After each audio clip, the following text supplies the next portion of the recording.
So I'm in North Carolina. You know what? Somebody who originally I didn't know who page it was, right?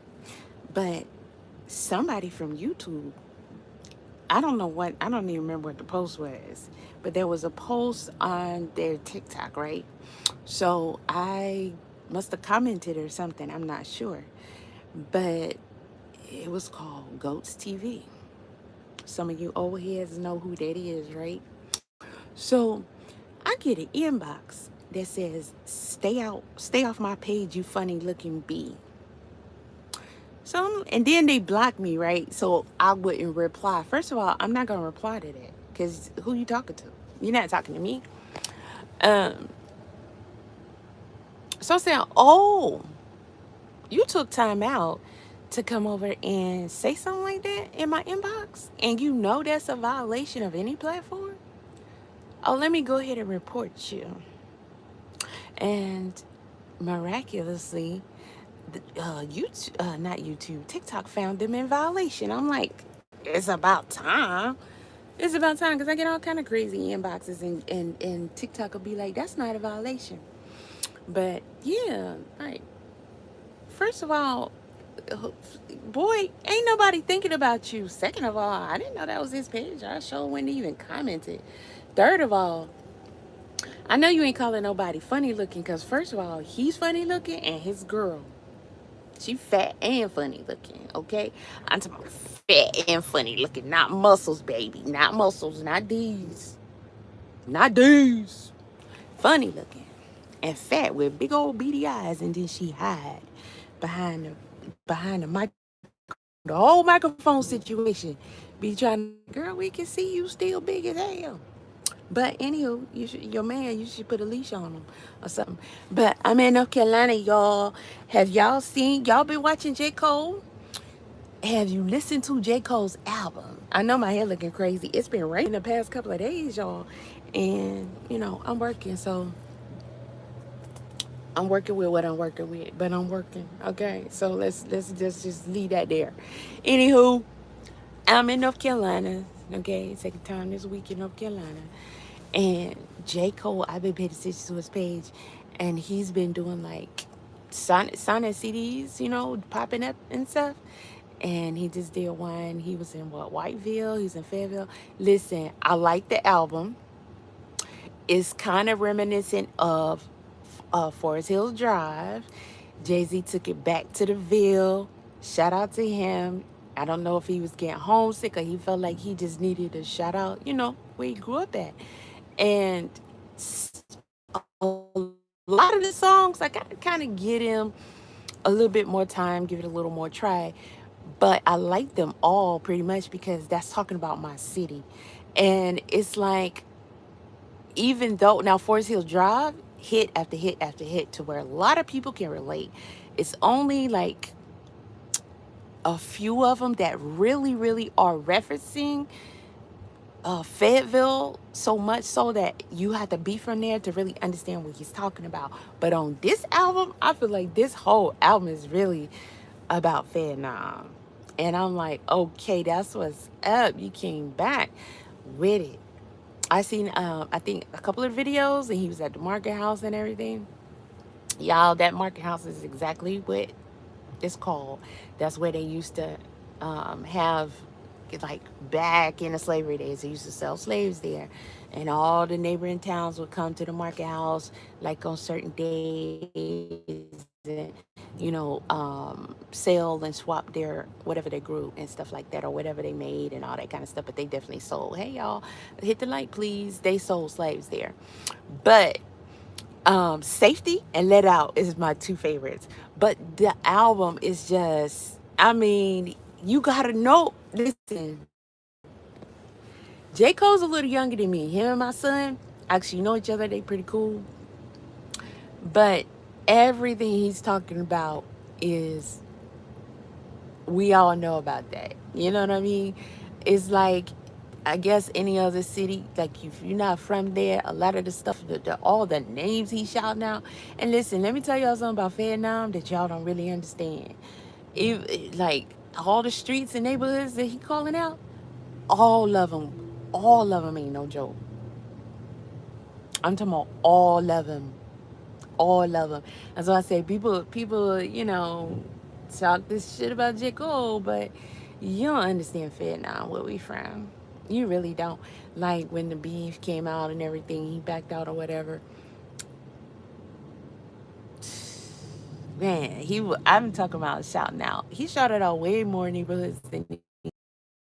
It's just so reminiscent of where we came from, the place that nobody can stand if you grow up there and you couldn't wait to get away from. And it's just horrible. It's like living in, like, the whole city is pretty much like living in the worst of the worst neighborhoods, or some of the places you hear about, Chicago, all that kind of stuff. I'm talking about Vietnam ain't no joke, y'all. Ain't no joke. Really, even if you live in a nice neighborhood, it's no joke. But let out. Oh, will we survive the let out? Will we survive the let out? Will we survive the let out? Will we survive? Then they harmonize. Oh, will we? You gotta listen to the song, and you gotta be prepared now to understand that song. Will we survive the let out? It is so real. It is so real. I did go to the club a little bit when I was younger, but it really wasn't my thing. I ran a couple of clubs, strip clubs at that too. One was all nude. But as far as like going to clubs, not really, because just I went about that life like that. But everybody knows you go to the club in Vietnam, it's risking your life, because when it lets out, everybody's doing their thing. All neighborhoods bang against each other. Everybody's shooting and stuff like that. And they almost never keep clubs for long because they always get shut down, because it's never a night that a club is open and then when it lets out, people aren't fighting and shooting. That's how Fayetteville always was. We could never keep clubs. Even when we had teen clubs, it was bad. Hell, special ed came to perform at a teen club that we had on the Merc one time, and they chased his ass all the way down the Merc. Took his jewelry, beat him up, everything. It's crazy, y'all. It was crazy. But yeah, it's a wild.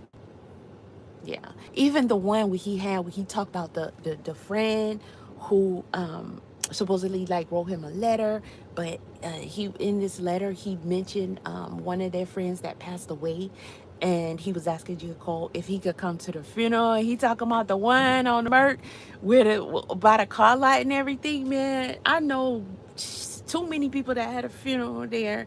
Like, I was born on the Merc, okay, and it's called the Merc. I'm talking about Merc, yeah, Murchison Road, Preston Avenue. I was born on Preston Avenue. The Merc is considered the worst place in Fayetteville. Worst place. I mean, he had to do, so the dude was writing him a letter, and he was just kind of giving him, a little update on stuff. And he was talking about the dude that passed away. He was asking Jacob if he could come to the funeral, and then he was saying like about how the dude, everybody could tell he had sugar in his tank. And that's how it was when we was growing up. Like, you pick on the ones, like the guys would pick on the ones that seemed like they was a little gay. Even I think the girls kind of picked on them too. And so they would always be kind of like an outsider. They have maybe a couple of girlfriends, but never like how it is today. You mostly get picked on because people can really tell you got sugar in your tank. And a lot of times they did come out and just be like outright gay or whatever. And the boulevard, which is Bragg Boulevard, that comes off of Fort Bragg, that's one of the whole stroll spots for prostitutes, mainly the gay ones. You have downtown was really bad for prostitution, but Boulevard was known for where the soldiers would come and get the transvestites or whatever. And a lot of people that we went to school with that, we used to pick on, well, I ain't gonna say we, because I didn't really go to public school like that, only for a little while. But most of the people did pick on him, and they ended up, being walking on Bragg. And so he was talking in there about like the dude, they were real cool with him, and they could tell he was a little sugary. But then he started going to A&T, As you know about ENT, that's where a lot of people would go to party, and it was known as a no-no because the people was coming out with that package. So he was saying like the dude supposedly had pass from the package, but he also was talking about like the friend in the letter to J. Cole. He was talking about like how he ended up seeing the guy that they used to pick on, that they once was cool with though, like walking on the brag and everything. So, he was doing the prostitution or whatever. And then he said that, the guy passed away, but, he was talking about how, we didn't know any better. That's just what everyone was taught because it was always shunned. Remember, in America, you couldn't get in the military. Everybody who was some kind of a Christian or whatever was talked bad and down about. People who were gay, people were picked on, people stayed in a closet. Whoever came out, and people would say, even the freaking government would declare you insane back then if you came out and said you were gay or bisexual. And you definitely could not, like I said, be in the military. To kick you out. Everybody would shame you. Your parents would disown you. Your friends wouldn't understand, so you just be out there. And it usually leads to a life of solitude and, just kind of being out there like that. So what he was saying in the song is that, like, wish we had known better, and like just and kind of, supported who he was or whatever, but still was friends with him instead of treating him like, oh, you got some kind of disease or something because you're gay, and then just like shunning him and disregard. It's a really heartfelt song, and it's so true. It's so true because so many of us grew up like that, and then the same person you picked on, you see them walking on the boulevard, and even though a lot of people would still pick on them, a lot of us would be like, dang, what happened? Like, why are they here? But it's not until you get older and you start to understand. I mean, they kind of shine from everybody in isolation, so it's like that's kind of the only place they end up, and a lot of them didn't make it. Yeah, because first of all, them soldiers are crazy. Okay, them soldiers are crazy. Yeah, I'm from Vietnam. Yeah, the album is really great. Are you from Fayetteville? You must not be from Fayetteville. Or are you? Because most people, I don't think most people from that are not from Fayetteville will really like the album like that. Because you can't really relate to the things that he's talking about. Fayetteville to me is not like most, when I hear people talk about their cities or whatever, it's kind of unique. And I think that's mainly because of Pope Air Force Base and Fort Bragg having that influence. That's a whole nother case there itself. Like,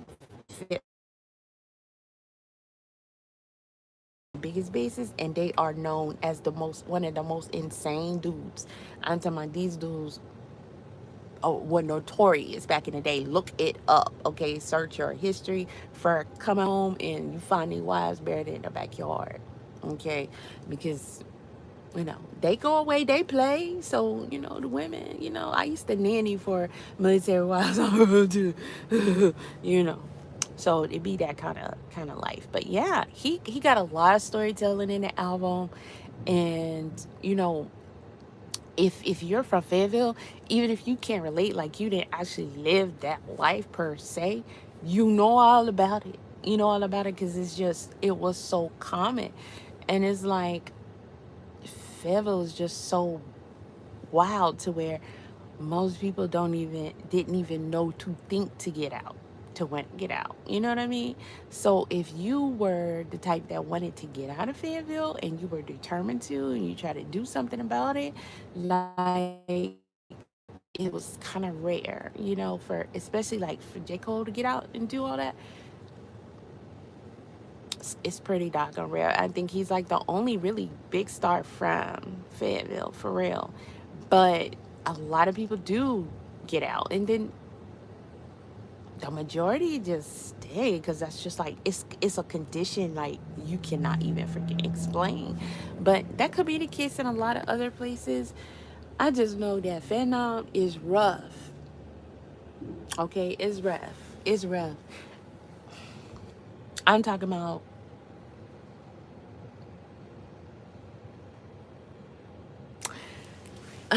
I'm talking about real bad. I'm talking about the type of shit that I've seen and dealt with growing up.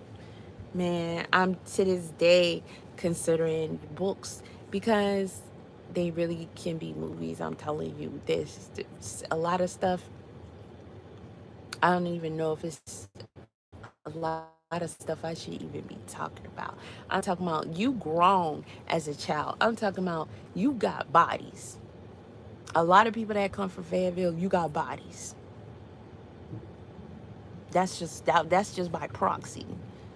If you're a survival, you got bodies. And a lot of people who got bodies, guess what? Didn't get caught. Okay, so trust me. A lot of people from others that y'all don't know shit about shit. I'm trying to tell you that album just it just got me reminiscing about a lot of shit, and ain't none of it good, bro. I don't have no good memories from there. That's a place I don't even. I'm in North Carolina right now, but it's because I'm working. It's not a place I ever want to go back to. Ain't shit good there, and ain't nobody good there. Okay, that's a hellhole. I'm talking about if you, it's the kind of shit. It's like coming out of the worst prison. You know what I mean? You're not looking to go back and visit, say hey to nobody, or just oh I missed the mall, or I miss going to the skating ring, or I miss when we used to. No, you don't miss none of that, bro, because it was about survival every single day. And if you either turn out to be a dope fiend, or you was out there selling it on Bragger downtown, or you was like turned out, some kind of way, or a soldier got your ass, took you out or something. But a lot of us seen a lot of murders, been actually involved in them, had, because you gotta kill to make it back then, to come out to make it out fair. Nah, everybody was killers. I'm trying to. Didn't nobody mess with nobody unless you really, had beef with them. But then again, well, nobody really scared nobody because everybody fucking crazy. That's why I say y'all don't know shit. Talking that shit about J. Cole. J. Cole back out because he got a family or whatever. But y'all don't know nothing about that survival in Vietnam. I'm trying to tell you. I could tell you stories. I already started a little bit of my story time, but I just stopped because that shit need to be in a book. Why is it dark? Because I'm in the back. And I got the ambient light on, but I ain't gonna turn the light on. Plus, I only got on a cami top. I don't need to show you everything because my clothes kind of down because I'm just cooling, chilling, airing out. And I forgot, y'all can see where I can't, like right here, I can't see me from here because the chat, but on the playback, y'all can see. So I gotta be careful because I'm just the way I'm leaning or whatever. So I don't know. I was watching. Well, I wasn't watching. I was kind of listening to. I gotta go back and watch it. But he got this little series, and it's all right because I haven't heard really too much from J. Cole in a while. And man, I'm about to run out of hours. I hope I don't run out of hours here because ain't no way I can stay here. I'm gonna have to go into emergency drive to go get to the nearest parking. And I don't want to do that because, man, that's fair, but people can't drive. It's raining, so everybody driving slow. So it's like, because then when everybody get in front of you, you have to fall back because they need to be way up there in front of me. Which people act like they don't understand that. Even other truckers act like they don't understand that shit. But yeah. So you gotta fall back. So that jump made me late. I drove here straight 10 hours. I went to Charlotte the other day. That was like 9 hours, maybe. But 10 hours. And then I had to take a 30-minute break. And now I'm out of drive house. I gotta take my 10. So they unloaded they load. And it's really not that much. But it's a small place. So um, they not gonna be zoo like a big old warehouse, so it's gonna take a while. So we gonna see what happens. Cause I'm about to call and get special permission to drive to a park. Cause the nearest truck stop is like 35 miles away. And the way they driving is rain. And it's just regular raining. It's not even raining hard. It's just regular raining.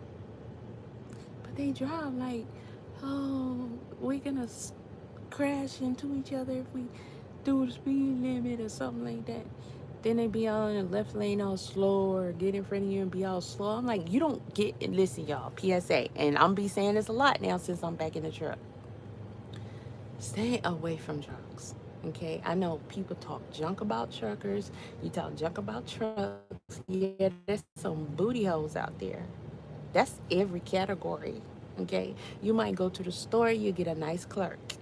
You might go to another store and they act like you're getting on their nerves, just by being a customer. It happens. You can't do nothing about that.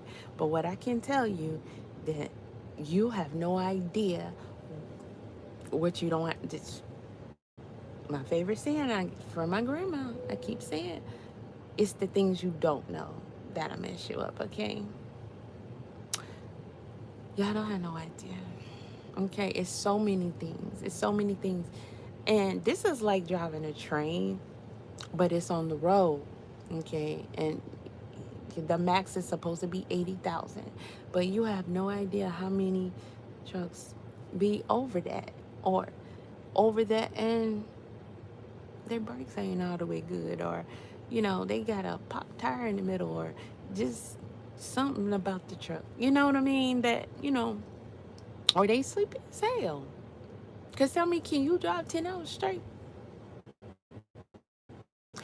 Will you and you not get tired of sleepy, especially through the night, especially if you have restrictions on you, because when you're in the truck you can't do nothing. You can't grab your phone and change the nothing. You can't. You just, the only thing you could do is pay attention, because we have to drive for everybody. We have to try to know where everybody is on the road at all times, because our blind spot is so big with that trailer. Like, we gotta keep up with every car to see what you're doing, when you're gonna move and not, because we don't have we can't split second stop. It takes a great distance to stop safely, and especially depending on what we got, how heavy it is, we have to stop even more carefully, or it can cause to take out the whole freaking highway. Like, it's like being a surgeon. You just saving lives all freaking day, and we got restrictions on our hours, and y'all be making it harder, because you get in front of a truck and then you just like cold start. You'll try to give the same amount of distance you would for a car, and just go away. Stay away from trucks. Get away from trucks. Because a lot of times drivers don't pay attention like they should, and they don't understand you hanging out back there in the blind spot, and they don't wait that amount of time so that you can really see that I'm about to get over. If you see a truck about to get over, fall back, let them get over, because when they don't see you, they don't think you're there. So they're just gonna come on over. You think they're not gonna come over because they're not gonna hit me. They don't even know you're there, bro. You're not, it's not magic. Nobody can see you. Nobody can see you. And you don't want to get hit for by a truck. You just really don't. But we have so many handicaps, and to keep that distance is ridiculous, because it's almost impossible to happen. But it puts us behind so much, because every time somebody get in front of you, if you're not, especially with the way the trucks are now, they'll keep beeping and beeping and beeping, and you'll get alerts, and a lot of times them alerts can trigger DOT to come after your ass. But in some states, it's like they'll give supposed to give the driver, the car driver, a ticket if you get in front of a truck and just hang out right there, because you are told you're supposed to give that distance, because we can't stop like that.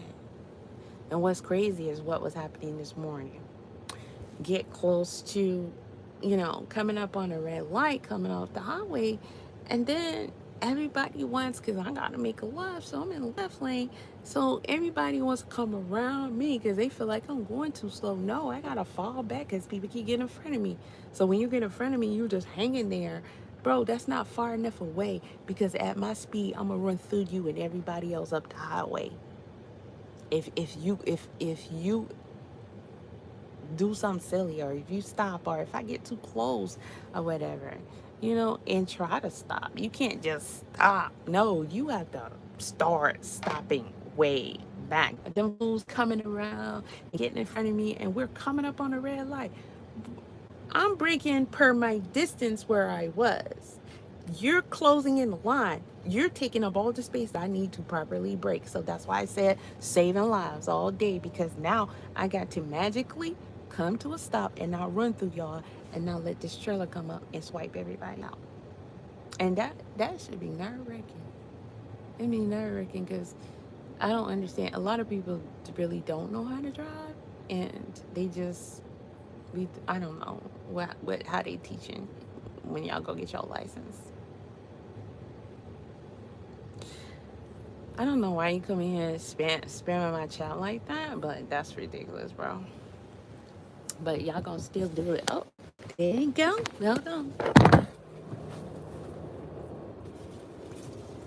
Okay, finish. Yep. So let me go get my paperwork so I can find somewhere to park. I am gonna be going live again, so